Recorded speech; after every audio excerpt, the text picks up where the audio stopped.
ক্ষেত্রের মহিলাদের জন্য খাবারের ওপর বিশেষ ফোকাস সহ অঙ্গনওয়াড়ি কেন্দ্রগুলিতে 17,000টি ক্রেচ স্থাপন করার পরিকল্পনা করেছে সরকার। অঙ্গনওয়াড়ি ক্রেচগুলি 6 মাস থেকে 6 বছর বয়সী শিশুদের যত্ন নিতে সাহায্য করবে। মহিলা ও শিশু উন্নয়ন মন্ত্রকের আধিকারিকরা জানিয়েছেন, ইন্টিগ্রেটেড চাইল্ড ডেভেলপমেন্ট সার্ভিস অঙ্গনওয়াড়িতে ক্রেচ স্থাপনেরও প্রস্তাব করা হয়েছিল, কিন্তু তা কার্যকর হয়নি। এখন আবার অঙ্গনওয়াড়ি পরিষেবা প্রকল্পের অধীনে ঘোষণা করা হয়েছে যে 17,000 অঙ্গনওয়াড়ি ক্রেচ স্থাপন করা হবে। মহিলা ও শিশু উন্নয়ন মন্ত্রকের সচিব ইন্দেবর পান্ডের মতে, তাদের মধ্যে প্রায় 5,500 ইতিমধ্যেই রাজ্য এবং কেন্দ্রশাসিত অঞ্চলগুলি দ্বারা অনুমোদিত হয়েছে। কেন্দ্রীয় মহিলা ও শিশু উন্নয়ন মন্ত্রী স্মৃতি ইরানিও এই বিষয়ে রাজ্য এবং কেন্দ্রশাসিত অঞ্চলগুলির কাছ থেকে সহযোগিতা চেয়েছেন।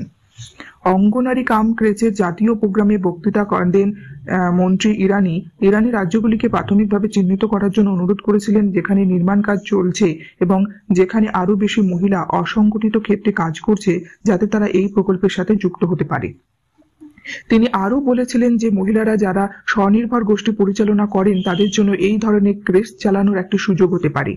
শ্রম ও কর্মসংস্থান মন্ত্রকের সচিব আরতি আহুজা বলেন, 2022 সালে মহিলাদের কর্মশক্তির অংশগ্রহণ 37% উন্নীত হয়েছে এবং এই বছরে এটি 40 হতে পারে।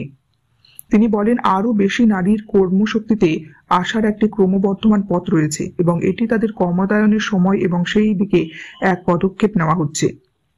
আধিকারিকদের মতে প্রতিটি ক্রেচে মোট 25 জন শিশুকে ভর্তি করা হবে এবং এই ক্রেচগুলি শিশু বান্ধব এলাকায় স্থাপন করা হবে, যা মহিলাদের কর্মক্ষেত্রের কাছাকাছি রয়েছে, যাতে তারা তাদের কাজে সহজে প্রবেশ করতে পারে।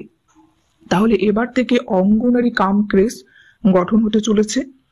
17,000টি ক্রেচ স্থাপনের পরিকল্পনা করা হয়েছে সরকার থেকে, সেন্ট্রাল গভর্নমেন্ট থেকে, এবং প্রতিটি রাজ্য এবং কেন্দ্রশাসিত অঞ্চলগুলিতে এই ক্রেচ স্থাপন করা হবে। ক্রেচ আসলে কি? ক্রেচ হলো যেখানে বাচ্চাদের দেখাশোনা করা